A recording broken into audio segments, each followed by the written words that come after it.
It's a lovely good morning to you. This is the Radical Farmer here at Organic Farm 7. Today I'm going to be sharing with you the importance of proper irrigation.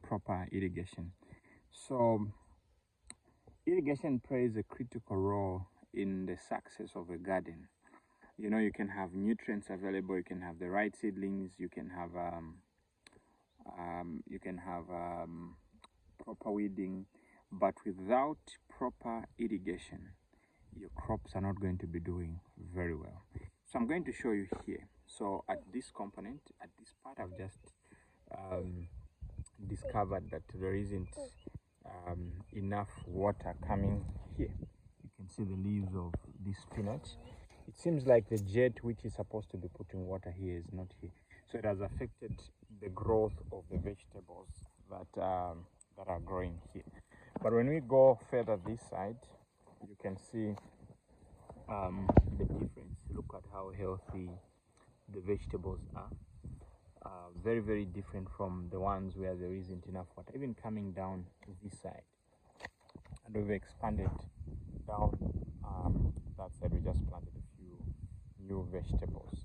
So what am I saying? What I'm saying is, see, when you have proper irrigation, number one, then number two, you have to be irrigating the right time and the right amount. So the right amount of water is not, there is no standard amount of water for different types of soils. So what really determines how much water you give, it is the issues of the weather, the issues of the soil type. Like clay soil holds a lot of water because drainage is very slow. But when you come to gravel soils and sandy soils, you may have to be watering more frequently because water drains faster because of the droplets of water. But at the same time, you can also put when you put mulch, it helps in retaining moisture. But I'm going to show you a small tricky part. See, these guys are eating vegetables.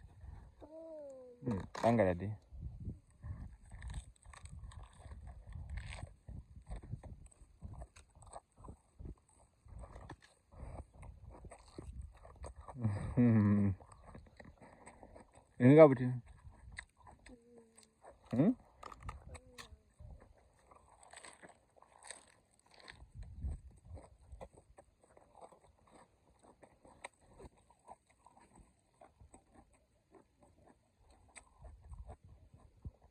So our latest is very tasty, not bitter at all, and very healthy.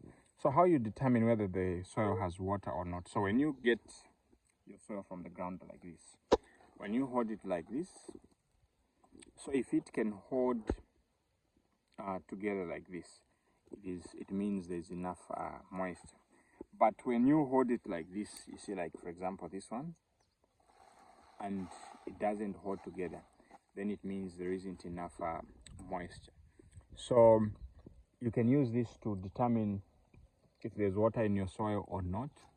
But actually the best practice for irrigation is just make sure that the first time you're irrigating, give a heavy dosage of water. That will help your crops to do quite very well, because without water it is tricky for your crops to grow well. And you can literally grow anything organically. So number one, you have to make sure that there's enough water, there's enough food. You are spraying with your aloe vera, your neem, to make sure that you're preventing diseases from attacking. The best way to deal with pests is actually to prevent them. And not only that, also incorporating herbs is very, very powerful. You plant herbs in your garden, around your garden. Like you can see here, we have lemon verbena, geranium, and lavender down there. And even down here where we've just planted some new vegetables, we have a whole bunch of lines of vegetables. So not really vegetables. Not really vegetables, herbs. That aroma they have, they help in repelling pests. So having said that, I'm wishing you a lovely, productive, good day. Stay blessed and stay organic. Let's hope you have a garden at home, you have food at home. That is very, very important, so that you can eat straight from the garden to the table. That is more health. Ah, nyebo guys, nyebo. Manongu matalika hayo mabi.